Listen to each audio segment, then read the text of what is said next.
Hello, everybody, and welcome to Dishing with Stephanie's Dish, the podcast where we talk to people in the food space.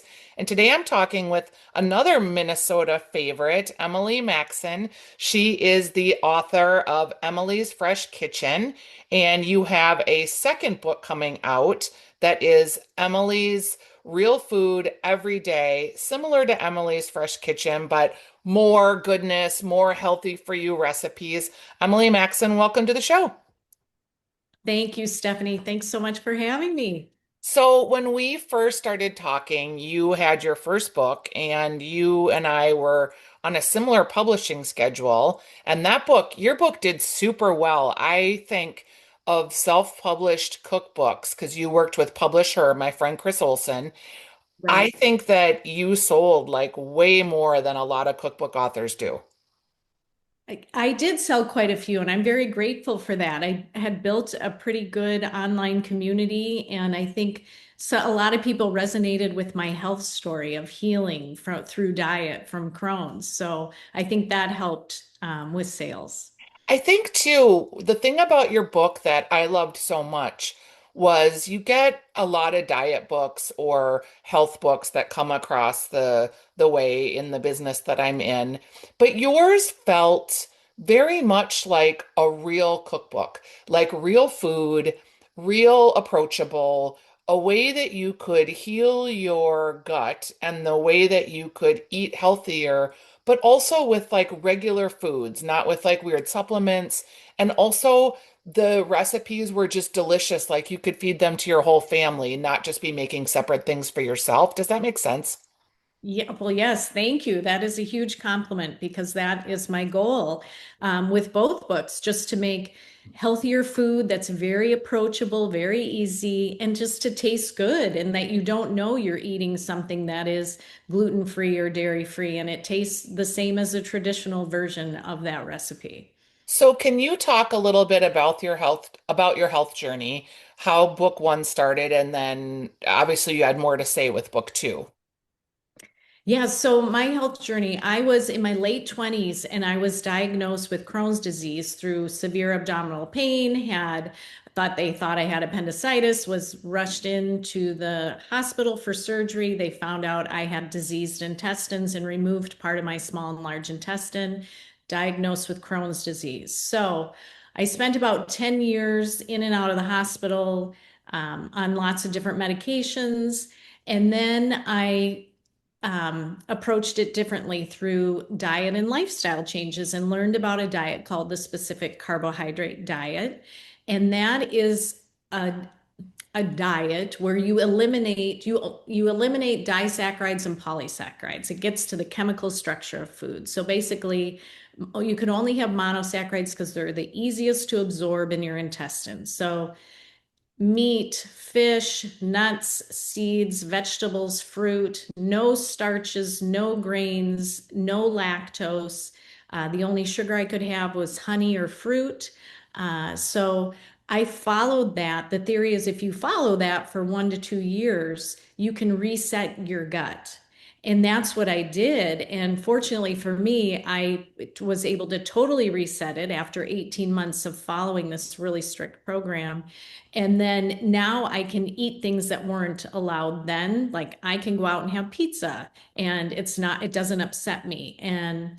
But I mostly try to cook similarly to the way I was on that diet at home so that I can enjoy things in restaurants and have treats and things like that. And so that someone could use your book to follow to try and heal their own guts, as it were. Absolutely. I have a lot of recipes that follow that diet, and they're all labeled if it's specific carbohydrate, if it's vegan, if it's grain-free or paleo.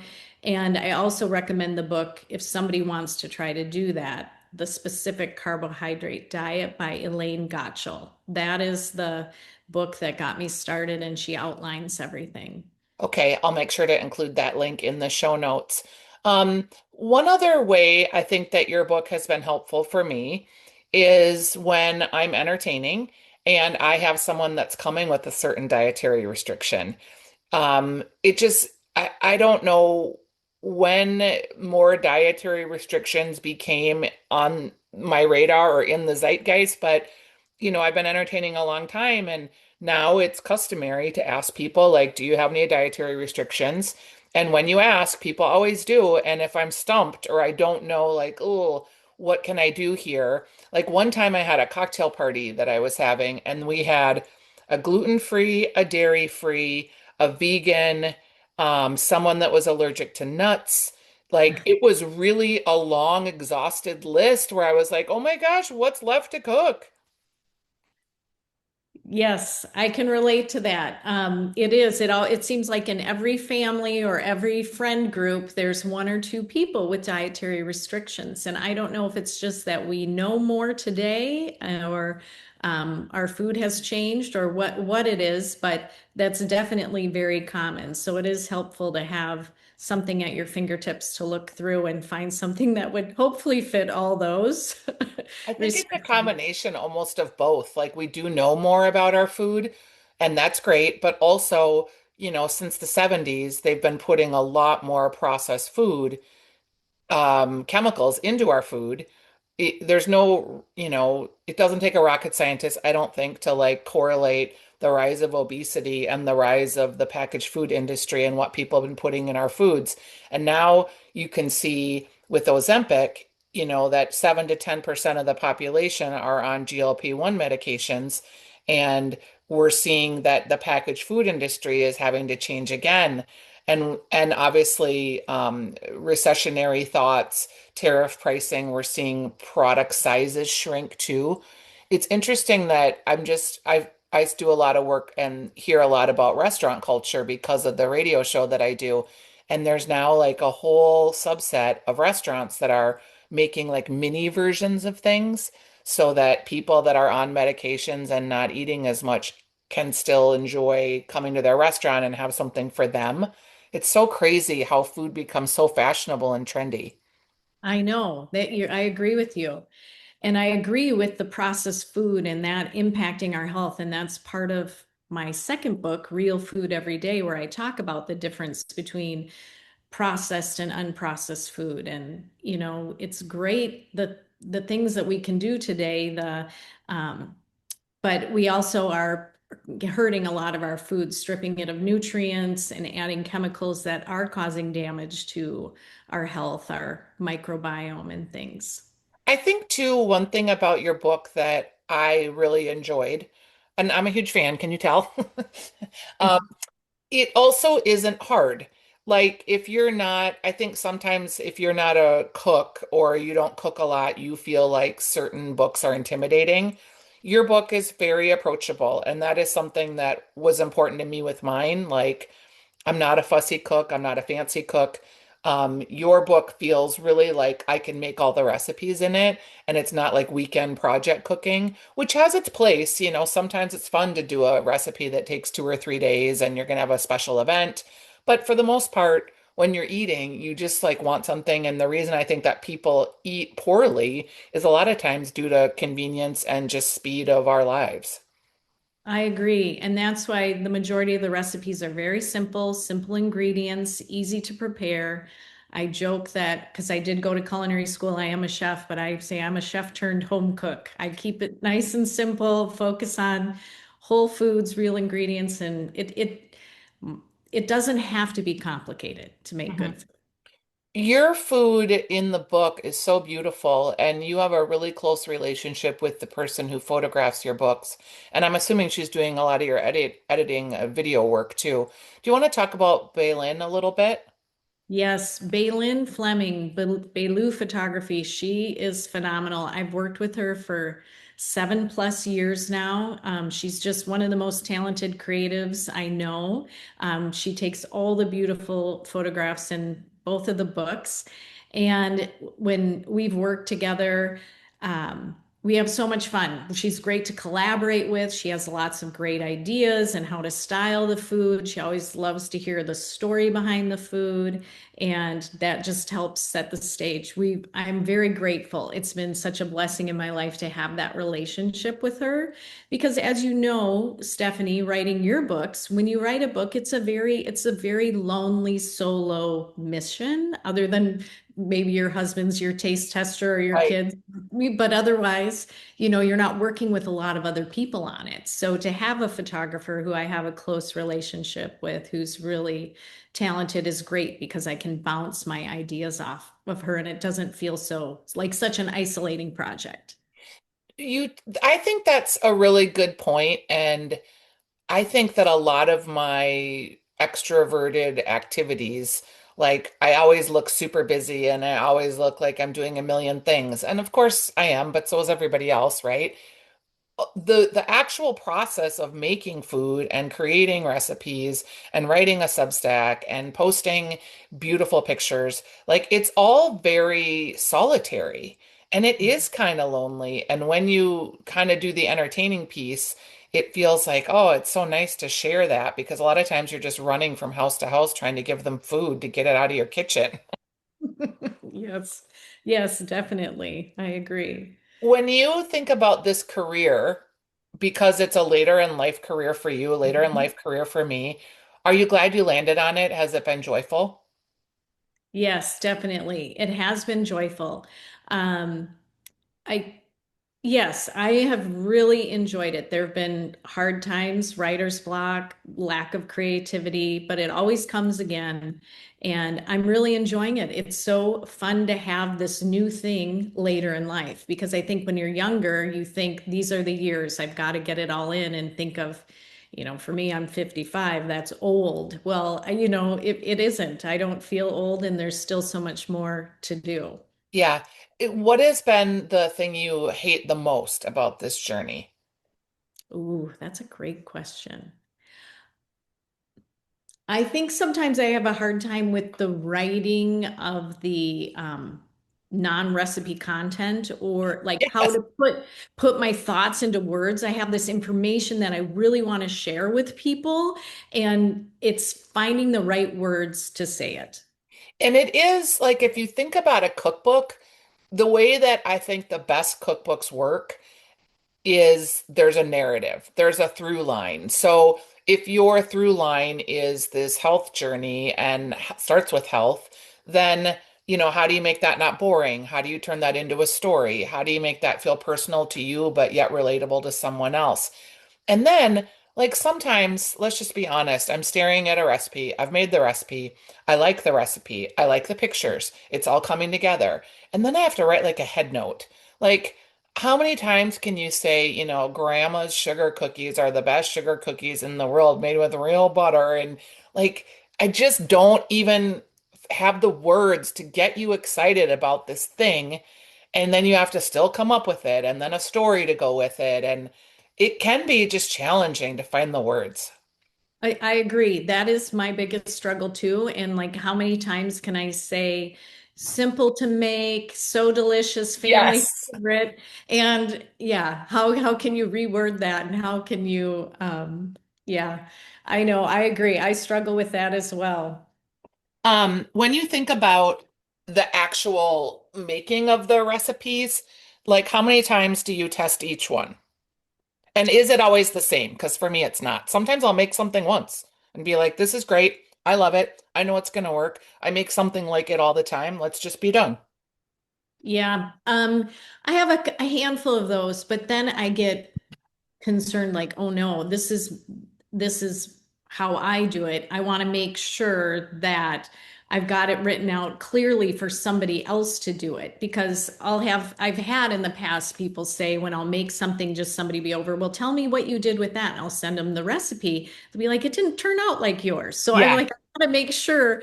So I would say I, on average, make a recipe 3 or 4 times. And it depends. There are a handful where I just do one like, oh my gosh, this is spot on and it's simple enough Yeah. uh, that but a lot of them are things I make regularly at home anyway. So I am just cooking, well, just for my husband now or when my kids are home, Right. you know.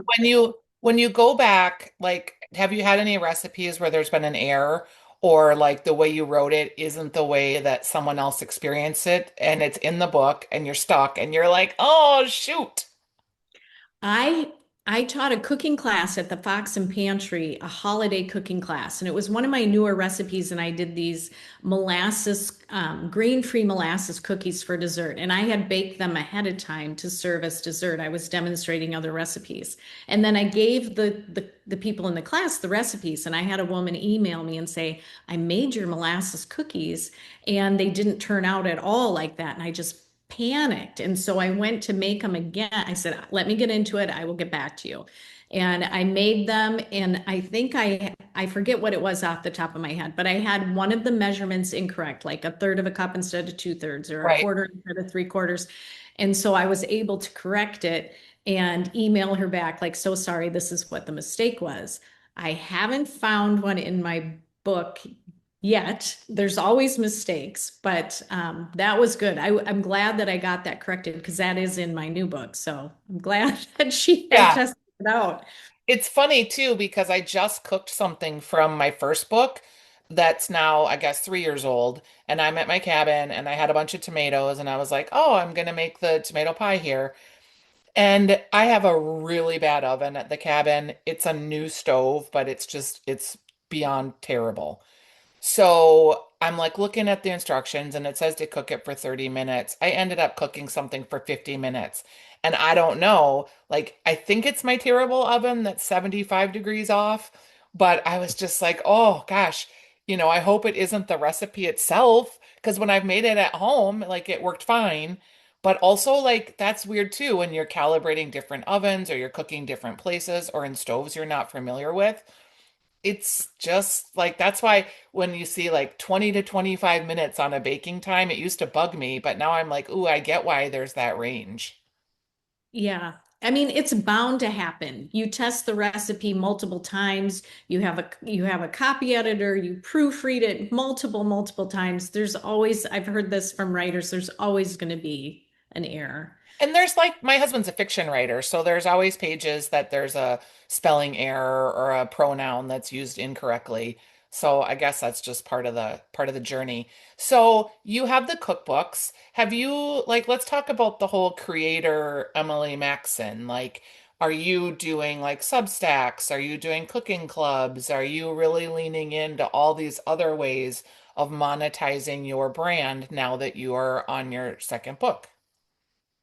I mean, I am not. I have my website and I post recipes there and tips and things there, and social media, but I have not tapped into the Substack or other things yet to generate revenue.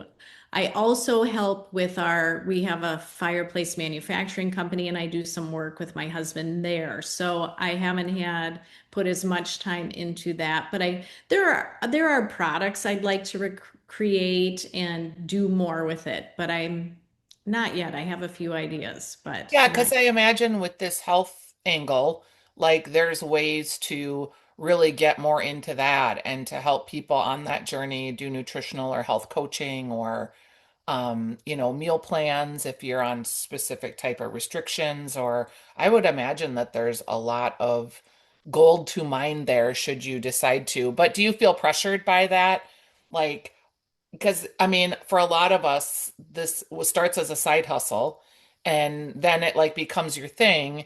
And, groceries are expensive. It's not producing a lot of revenue usually. People make Mhm. money from books, but it's usually the second, third, and fourth books, not the first. Fingers crossed on the Yeah. second. Yes. But I know there is a little pressure because honestly, I love creating recipes. I mean, I like that part of it. And I think the meal planning with dietary restrictions would be a good avenue for me. But yeah, there is a little pressure for that. And with the other things going on in my life, sometimes I think I don't know if I can do it, but if hopefully there'll be a window that will open up. Are you a like type A where you're only going to do it if you can do it to the maximum degree of wanting to do it? Or are you like more like me where you'll do everything and it all might be just a little sloppy, but you'll just put as much work out there as you can? I would say more type Yeah, I wish I was more like that because I think I would be more refined in all the offerings that I have, but I get so excited about so many different things. I'm just like, oh yeah, let's do this. Oh yeah, let's do that. But I love that about you. I love your approach. I love seeing you everywhere and all the things that you do. And you're so casual about it and just you produce good products and people are like, "Yeah, I can do that." I think that's awesome the way you approach it. Thanks, because I would say casual is how I showed up for the podcast today because I'm at my cabin. I don't, my husband basically lives up here in the summertime, and I'm doing reverse commuting because of filming of the show. And I literally have, like, there's one day off a week that I have, and it's Sundays. And so, like, when I'm up here, like, okay, I have to do this podcast. I used to do audio only, and then everybody wanted video. So I'm like, okay, fine, I'm going to video it, but I'm going to have dirty hair and I'm not going to put lipstick on. And it kind of just is what it is because I also want to live the quality of life that I want to live that feels good to me. And it's honest and it's authentic to a fault, probably because, sometimes the dog will bark in the background. Even when we're doing the TV show, like, I don't know, and never say never, but that TV show that we do came sort of by accident. And it happens in my kitchen. It's my real life. My dog barks. My husband runs to the bathroom in the background. I don't know if I know how to do things any other way. I'm just not that good at being that polished, I guess. I think people love real life. That's why, I mean, keeping it real, it's very approachable, and that's why reality TV is so I popular. suppose People want to see, yeah, how people are really living and how people are doing it, and hear the dog bark in the background because that's what's happening in their homes. we can be the real cookbook writers of the Twin Cities. Wouldn't that be funny? Yes, I love it. Okay, another weird thing that I discovered, and I'm curious if this for you, like I cook a lot. I do. I cook a lot. I cook a lot for my family. I'm cooking for the shows. I'm cooking for TV. I'm doing all this cooking. But I really have anxiety about cooking in front of people.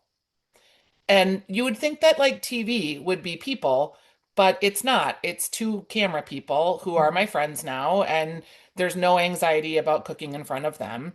But like when I'm going, like people want me to do cooking classes and they want me to do all this cooking in front of them. And I'm realizing it really causes me a lot of stress and I don't love it. And it doesn't give me joy. I have so much anxiety. I wake up in the middle of the night before the class wondering I'm not a professionally trained cook. I'm not a chef. I didn't go to cooking school. So I feel like people are going to be looking to me for answers to things that I have no business giving. I have so much imposter syndrome around the actual cooking. And yet I have this whole life that's building up around this being a cook. Do you have any of that? Definitely. I have the same thing. I get nervous. I get anxious about cooking in front of people. Even when I'm on TV shows where it is just a couple cameras, I still get nervous. And I think it is that pressure. You want to give people the right information.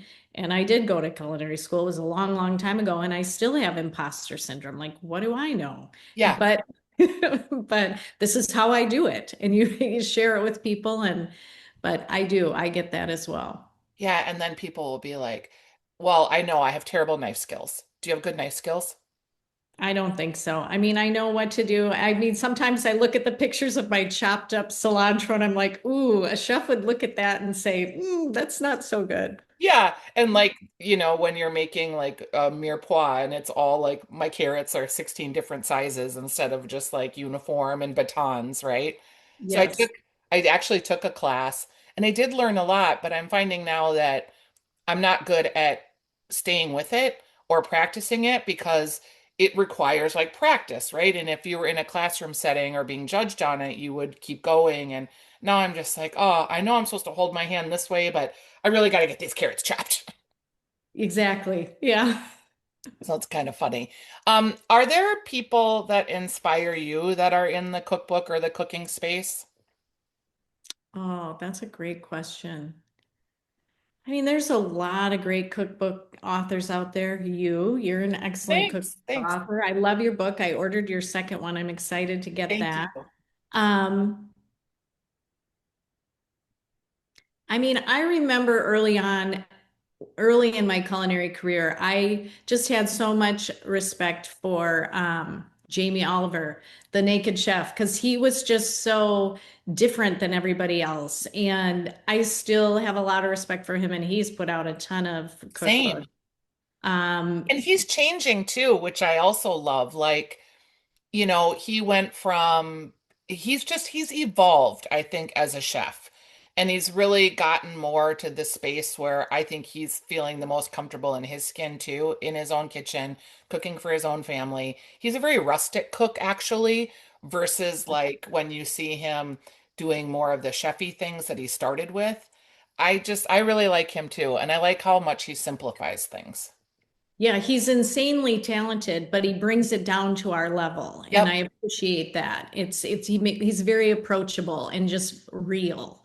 So, yeah, I really like him a lot. He's good. And Danielle Walker, who wrote Against All Grain, she has, I don't know, maybe 5 books out now. She was her first book. I remember getting that, and I had done the specific carbohydrate diet and was writing my own recipes and doing some blogging. And that was the first book that I was like, you know what? I could do this. And so I think she's been inspiring to me because Sure. he had a similar health journey and did it. And I was the one person who I was like, okay, I think I can do this. So You know what would be cool? Not that you need more ideas, but I'm going to give you one because that's how I think. It would like there's a woman, her name's Carolyn Chambers, and she's a cookbook writer and she's a family cook, we'll say, like lots of variety.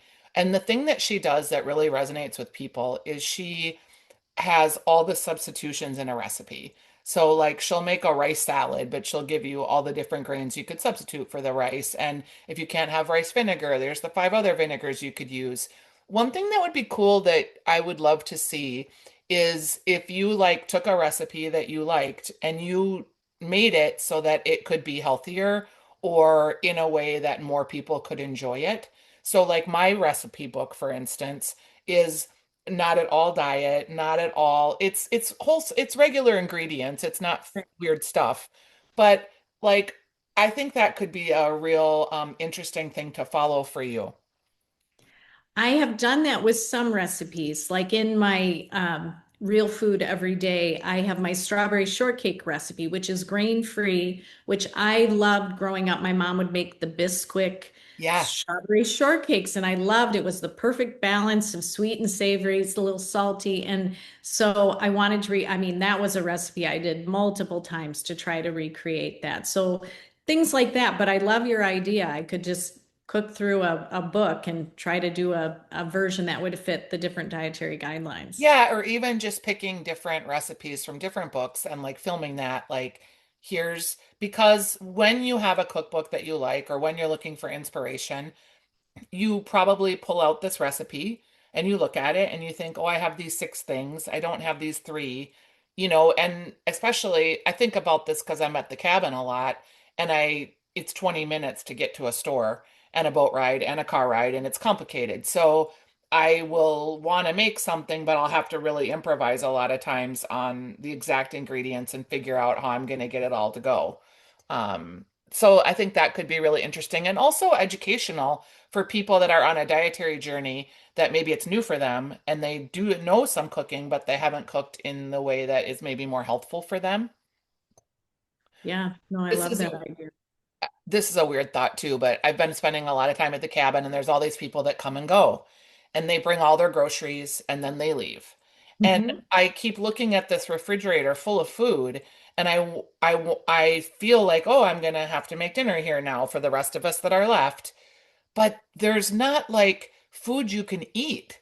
Like it's so much like processed food and cheese spreads and salsas and condiments and breads that like there's just so much food that I actually wouldn't probably eat.